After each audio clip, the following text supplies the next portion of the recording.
evening and welcome to Information Please, your Peoria Public Library on the air, bringing you information about your library and your community. And this evening, my guest is Renae Kerrigan, who is the new curator of the Planetarium at Peoria Riverfront Museum. Welcome. Thanks, Tricia. It's great to be here. I was so surprised because everybody kept telling me there was a new kid in town, and then I found out that actually I knew you. That's right. I've actually been at the museum for 5 years. Even though I'm young, I started as an intern and have had various positions at the museum until I got the planetarium curator position in February of this year. Right, and that's very exciting, but everybody told me you came from out of town. And I did not realize you were the person I had worked closely with back when you were doing the street at the museum, right. when you were just building it. And we worked with local history and genealogy, which is Peoria's greatest resource for I spent so much time in the local history and genealogy room, and it was such a tremendous resource for us in the street exhibit. We enjoy so much seeing all the stuff we can dig up for people. Yeah. And we have a new Facebook page from local history and genealogy. People are loving the Cool. crazy pictures that we're showing. Yeah. But enough about us. Let's talk about the museum and the planetarium. The planetarium was such a big hit at our summer reading party. We had the biggest turnout we've ever had. We packed the place. It was really fun. And people just couldn't wait to get in there and see the planetarium show. And then very recently, when there was International Moon Night, and we were lucky enough to have you come and talk to some people at Lakeview. Talk about the moon and make a moon craft. Lots of fun. Yeah. So, but now that you've got some other things going on, what events do you have coming up? Well, we are packed full as usual in October at the museum. A big event in the planetarium is going to be our Wine and Cheese Under the Stars on October 24th. So that's an adult event. You can come and relax under the stars in the planetarium. You don't have to worry about mosquito bites in the dome. We're featuring wines from Kickapoo Creek Winery and nice. cheeses from the Creek on State, which is a part of Kickapoo Creek. So that will be lots of fun. We also have coming up in October lots of classes for adults and children and all sorts of different skills you can learn, and art and science you can learn at the museum. Do people have to be a member of the museum to take those? You do not have to be a member of the museum, but you get a little discount if you are a member. Okay. But they're open to everybody. Okay, cool.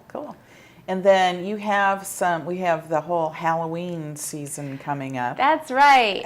So there's a lot of things to do in October at the museum, including at the end of the month, our Spooktacular Science Show. Cool. So that'll be in our giant screen theater, which is, as I'm sure you know, a very large theater. It is. 5 stories tall and 7 stories wide that we show both educational films and Hollywood films in there. Coming up in November, we're showing Interstellar, which we're very excited about, and then we'll be doing some planetarium shows to go with it. But the Spooktacular Science Show will be on the weekend after Halloween. I believe that's November 2nd on a Saturday, and we'll be doing all sorts of spooky Halloween demonstrations. And you're going to do one for us here too. I am. You brought a demonstration. I brought with a demonstration with me. So now what is this? This is a spoon. Okay. Feel it. Feel the spoon. Yeah. It's a regular, solid spoon. Heavy spoon. I could eat my cottage cheese with that. Well, I think it just snapped. I'm sorry. Oh, that's quite all right. I can make my spoon disappear with one of my spooktacular demonstrations. So in Harry Potter, which I'm sure the library is very familiar with, there's a spell to make things transform or disappear. Yeah. Evanesco. So we're going to try it out. Okay. And we'll see if Evanesco. And piece by piece, it's gone. And the spoon disappears in pieces. So that's just one of our little spells that we will perform in our Spooktacular. Okay, and that has to do with temperature, correct? It does. So what's actually happening, we like to actually tell the science behind our tricks. So what's actually happening is the spoon was not made out of stainless steel like most spoons you might have at home. It was made out of a metal called gallium. Okay. And gallium has a very, very low melting point. And So what happens is, if at room temperature, it's usually a liquid. And if you get it cold enough, put it in the fridge or put it in the freezer, it will become a hard solid. And then just by warming it up a little bit, it will melt back down to a liquid. So we have a special mold that we can make into a spoon shape. Take your liquid spoon there and put it back. And turn it back into a spoon. Turn it back into a very solid cool spoon. And very, very fun. And that's amazing things, especially for I mean, it's amazing for an adult to see, because I've never heard of gallium. Where do you get gallium? You have to buy it online. There's some cool videos you can look up where people are holding it in their hand and it's melting in their hand. But neat. Yeah, we have lots of fun in the museum with things like gallium. And so our science show will have all sorts of experiments with dry ice and liquid nitrogen and lots of fun. Oh, cool. All right. Well, let's talk about the planetarium itself, because that's your main center of focus. Right. So I know we have spectacular equipment. I remember having someone on this show way back when you were talking about getting it. But can you tell us again about what is at that planetarium? Well, we're really lucky to have what's called a hybrid system. It's a little slightly technical, but what it means is that we have an optomechanical projector that makes the stars. Every single star that's projected is accurately placed like it would be in the night sky. And every single star is fed by a fiber optic cable, so they're real true pinpoints of light. Wow. It's very realistic, as if it was really the night sky. Some planetariums have a totally digital system, and those are great, but they can't do a nice pinpoint of light to make a star like our optomechanical machine. It works more like in the TV. Yes, exactly. So he is a Zeiss ZKP4 Skymaster. That's the name of the model of the planetarium instrument, but we call him Luke.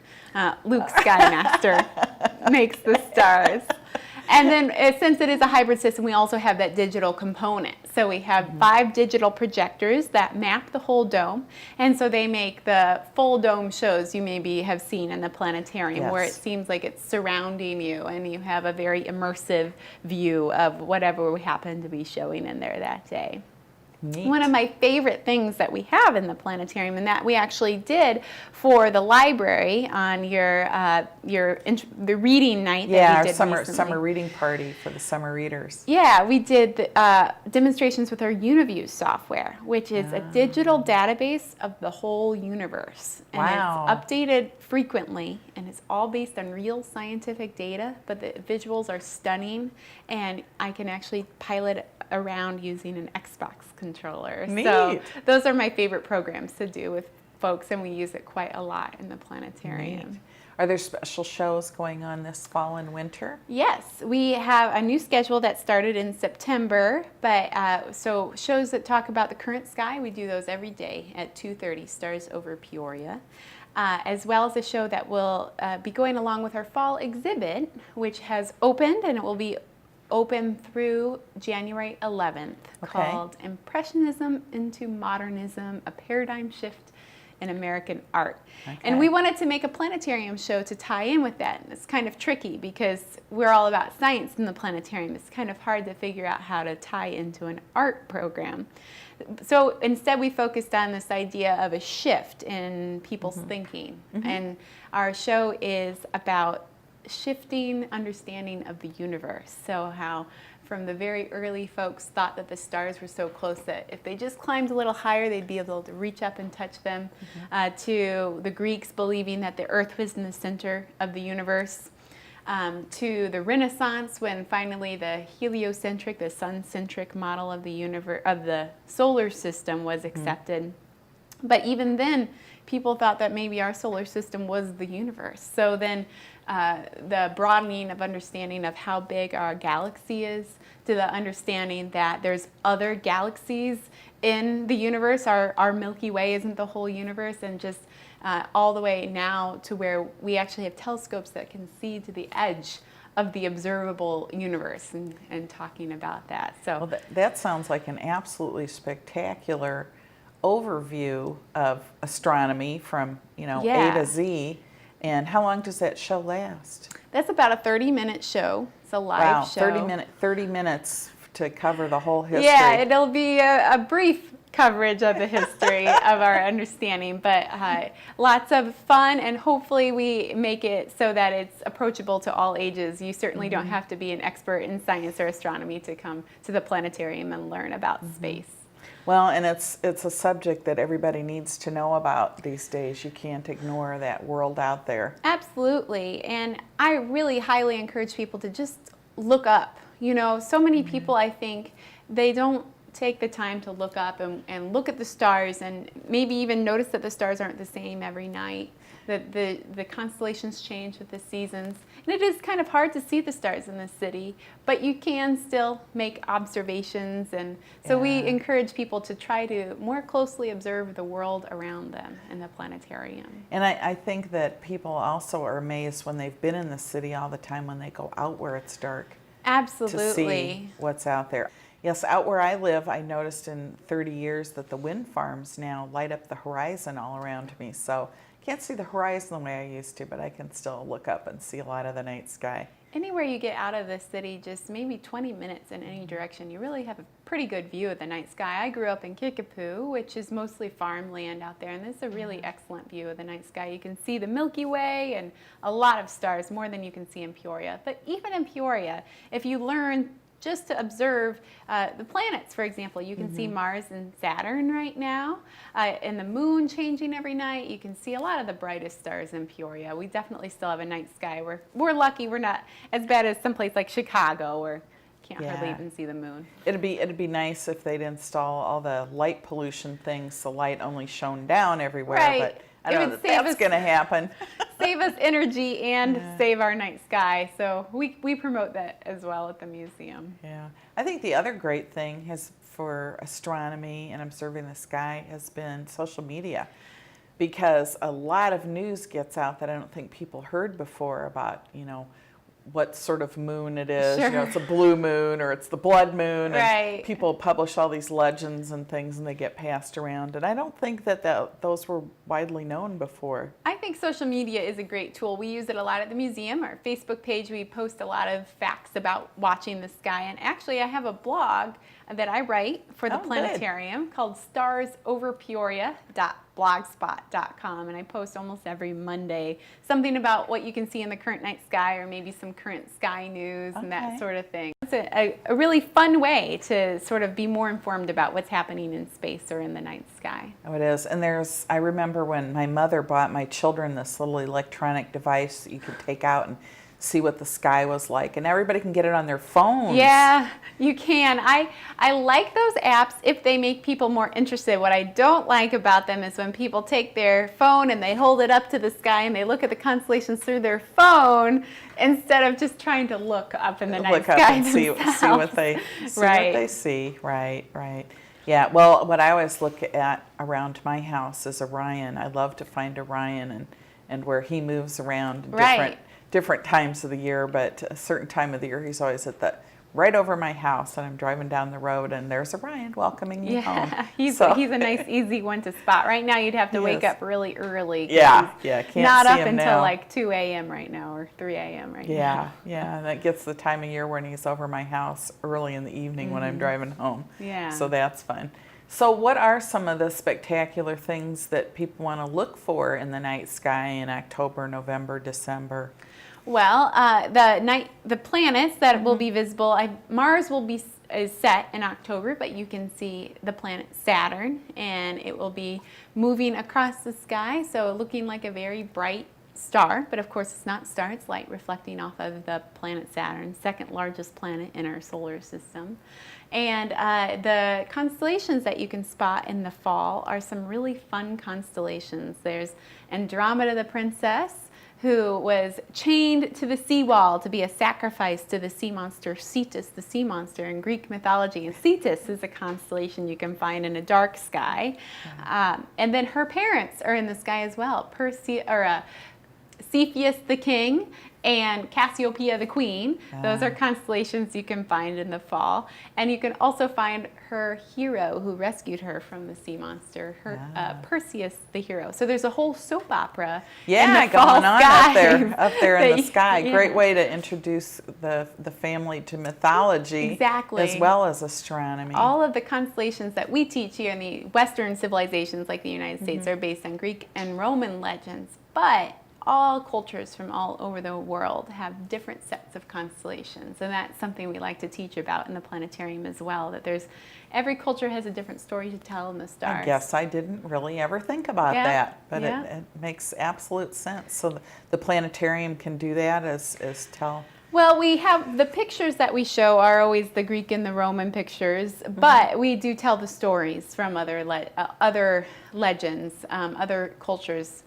So do they take like Orion, and Orion has a different name and a different story, or sometimes is totally a part different. of Orion a different arrangement of stars? Well, what's neat about Orion is he's a really clearly person shape. Yes. So most cultures from all over the world, even back to ancient Sumeria, saw a person in the sky there.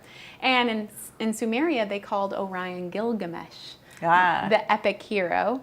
But in ancient Arabia, it was a woman warrior, the female warrior. I can't pronounce her name, but it meant female warrior. And the star Bellatrix, which is in her shoulder, the name means female warrior. So I thought that was kind of cool to learn that Orion wasn't always supposed to represent a man. In some cultures, it represented a woman. Well, I may have to start changing my view when I'm driving home at night in the dark to Think what about Orion a lady actually up in the is. sky. That's right. The warrior mother, maybe. Yeah. And so the shows that you have you do the ones for What's in the Sky in Peoria. Right. And then what was the other one you're doing? One that goes along with the our art fall show. exhibit. We also have a show called Ultimate Universe, which is one of our full dome shows that maps the ceiling, that goes from the beginning of time and then sort of comes through the universe, talking about things you would see along the way, and then takes a nice tour through our solar system, ending at our home Earth. So that one plays at 4 o'clock. And we also have shows for young children to try to introduce young children to astronomy. We have one called One World, One Sky, which has Big Bird and Elmo in it. And it talks about how the sky is the same in the United States and China. It's the same all over the world, that you might be from totally different places, but you're all looking up at the same sky. Also talks about the moon. So that's a popular one with our visitors. And in October, we also have a show talking about the lunar eclipse that's coming up. So there's actually both a total lunar eclipse coming up in October and a partial solar eclipse coming up in October. Well, let's hope the skies are clear and we can see this Absolutely. one. So many times you can't see these clouds really spectacular cover up things. the moon or the sun, and then you can't see them. But yeah, there'll be lots of information at the museum about those eclipses coming up. How much does it cost to go to the planetarium? The planetarium's included with regular museum admission. Okay. So that is about $10 for adults, and that gets you into all of the gallery spaces as well as many planetarium shows as you'd like, and $8 for children. If you are a Peoria County resident, there is a discount for Peoria County residents as well. Okay, cool. That's very cool. Yeah. I know that there are some small display cases and exhibits outside the planetarium that have to do with space as well. What's in those? What can people see while they're waiting to get in? Sure. Well, one of the things is our community solar system. We have a community solar system that's based from the planetarium, which is accurate to scale and size, distance and size. It's really cool. So if the planetarium was the size of the sun, if the sun was the size of the planetarium, which is about 40 feet in diameter, we have the sun also painted on our planetarium wall there in the lobby, as well as a lot of information about it. Then the Earth, so if the sun's 40 feet, the Earth would be about 5 inches and about a mile away. And so you can take a walk, you can start at the planetarium and then take a walk down the Constitution Trail along the riverfront and see Mercury, Venus, Earth, and Mars all in their correct sizes, painted beautifully, and correct distances away from the planetarium. Cool. On the trail. And then we also have the large planets placed around the community. So Jupiter is at the airport. Saturn is at the Pekin Public Library. Ah. They're doing some renovations, so it'll be temporarily in a different cloudy, location. Cloudy sky, can't see it right now. And Uranus is in Wyoming, and Neptune is in Kewaunee. So they're all placed around the community, the right distances away. Sort of helps you give a sense of how big our solar system really is. Yeah, and that's a continuation of what was at Lakeview Museum, because wasn't the sun That's right. on the outside of the museum? Yeah, the sun was at Lakeview Museum and was the planetarium dome there, which was a little bit smaller and of course in a different location. So we had to remake the solar system when we moved downtown. Imagine that. In addition to all the other challenges, Right. you had that to deal with. And that was really my predecessor's legacy, Sheldon Schaefer. He really did a lot of work with that, and he's very proud of it. Oh yeah, it's a cool thing. I'm not sure how many other communities have something like that. We are the largest two-scale model of the solar system, largest, most complete two-scale model of the solar system in the world. There is one in Sweden, but we sort of don't think they count because their Saturn is a flower bed. Oh, well, yeah, that doesn't count at all. Well, and I should point out to people that no matter what your age you are or what part of space you're interested in exploring, we've got the books. You know, That's right. And what a great thing to do, go to the planetarium and see all these things and find out about stuff, and then come straight on over to Main Library, which, of course, you can get books delivered to any branch if you want to go home and look on our online catalog and have things, sent to your closest branch for pickup. We can do that too. But if you want to come right on over to Main Library, that's where the majority of our heavy-duty reference books are, and you're going to find those things. But of course, every branch has wonderful children's books about astronomy, about space, both factual and, and not. It's a lot of fun. It's such a great resource downtown, the main library. I personally come up to the library frequently on my lunch break, take a nice walk up to the library, check out a few books. And I love the feature of being able to place books on hold and have them delivered to that branch for me. It makes it so easy. And just walk in the door and grab them and go. Yeah.